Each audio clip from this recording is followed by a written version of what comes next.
Hoy se cumplen 6 años del primer Ni Una Menos, un grito, un reclamo histórico que atravesó las fronteras de la Argentina, llegó al mundo y está para quedarse. Nos ocupamos del tema porque en plena pandemia no habrá grandes marchas, no habrá una convocatoria masiva en las calles, sino que cada uno, cada una pueda, a través de redes sociales o en sus casas, en las puertas de sus casas, colocar el Ni Una Menos en carteles. Y el Centro Universitario de Idiomas tuvo esta idea: conmemorar este Ni Una Menos en 25 idiomas.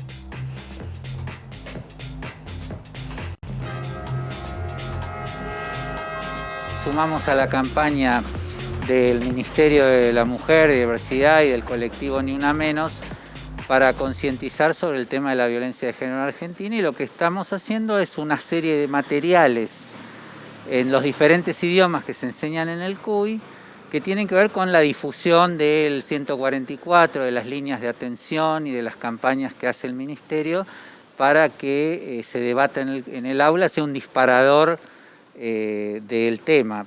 Pensá que en el CUY el 70% de los alumnos son mujeres. ¿Cómo se va a hacer eso?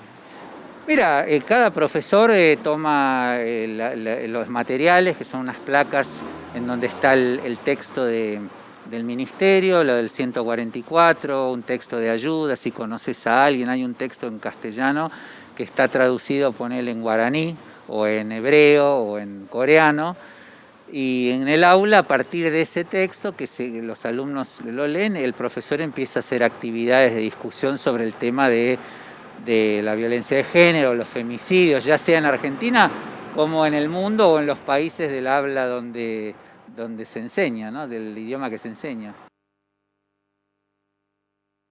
Con esa propuesta, nos quedamos con esa propuesta que nos parece interesante, ¿no? Hola, Julia Colodny, buen día. Hola, Silvi. Bueno, sobre todo en este momento, ¿no? En el que no podemos salir a la calle. Lo decías vos recién, Silvi, 6 años de aquel 3 de junio que indefectiblemente marcó, ¿no? Un hito en la historia del movimiento feminista, pero también en la historia de nuestro país, ¿no? Que fue una irrupción, ¿no? Un grito masivo de todo el país que salió a la calle a gritar ni más ni menos, y algo tan básico como paren de matarnos, ¿no? Aquel nunca más quizás del movimiento feminista, pero paren de matarnos, ni una menos. Sí. 3 palabras por un lado, 3 por el otro, que realmente crearon una revolución y que dieron inicio además a otros reclamos. Totalmente, porque aquel ni una menos, vivas nos queremos, ¿no? Que implicaba nos queremos vivas, obviamente que nos queremos vivas, es decir, no nos maten, pero la vida no es solamente la sobrevida, ¿no? No es solamente no nos maten, nos queremos vivas y nos queremos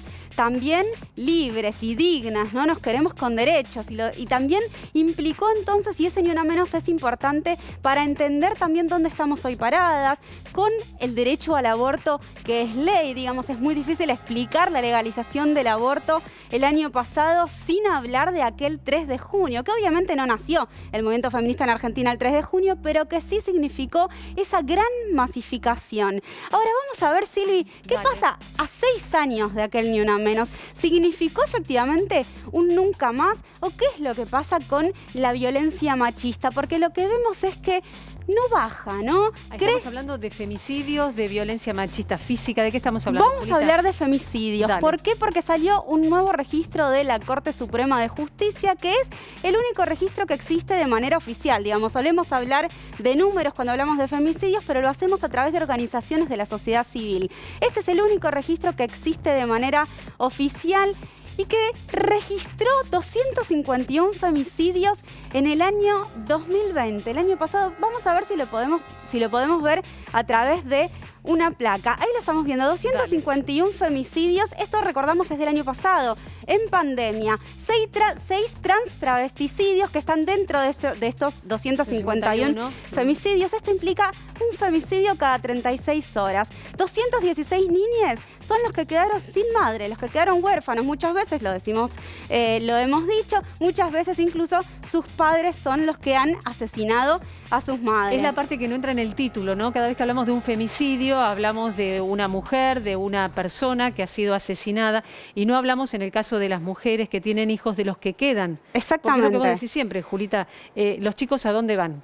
Bueno, van con el femicida, van con la familia del femicida. exacto. ¿A cargo de quién queda? Está la ley Brisa, ¿no? Claro. Es una ley que de reparación económica hacia esos niños. Pero es cierto que quedan un poco a la deriva y se habla poco de este tema, ¿no? Y muchas veces en este caso es donde la madre es asesinada por su propio padre. Seguimos viendo algunos de los números Dale. que registra la Corte Suprema de Justicia. Respecto del agresor, ¿quién es el agresor?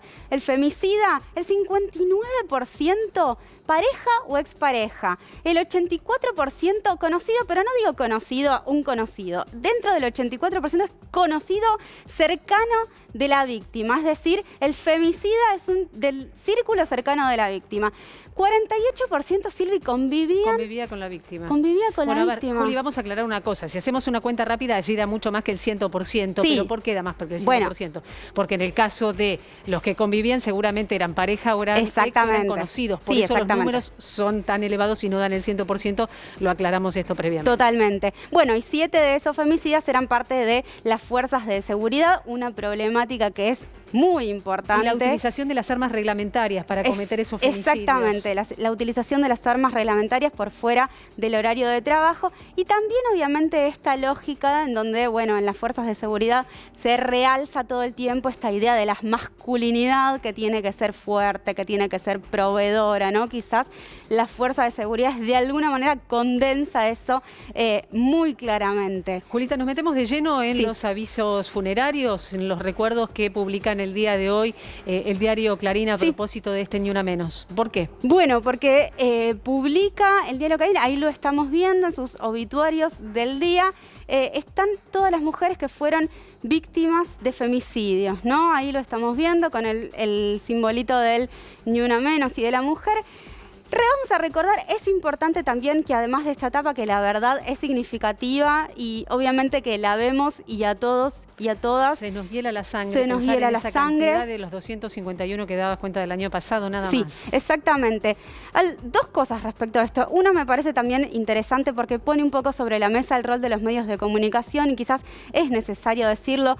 No solo hoy, por ser 3 de junio, salimos a hablar, sino tiene que ser un trabajo cotidiano y desde los medios de comunicación porque tenemos un rol muy importante al momento de construir el sentido, ¿no? Construir esta idea de mujer, bueno, porque existe una mujer, una idea de que la mujer es un objeto y que entonces si es un objeto lo puedo poseer y si es mío te puedo asesinar, ¿no? Esa es un poco la idea de la violencia machista y del femicidio. En ese sentido, los medios tenemos un rol muy importante y es necesario hacernos cargos, no solo hoy con esta etapa, sino todos los días en cada uno de los lugares y de los rincones en los que podemos darle voz a esto para cambiar un poco esta idea, ¿no? Que es necesaria dar esta gran batalla cultural. Por último, Silvi, bueno, Dale, hoy sí. no hay marcha, obviamente, por la pandemia y por este contexto. Sí hay una convocatoria en redes para subir una consigna a las redes sociales, para ponerla también en tu ventana, en tu balcón, en cualquiera de los lugares donde estés, para que no esté en la calle, pero que el grito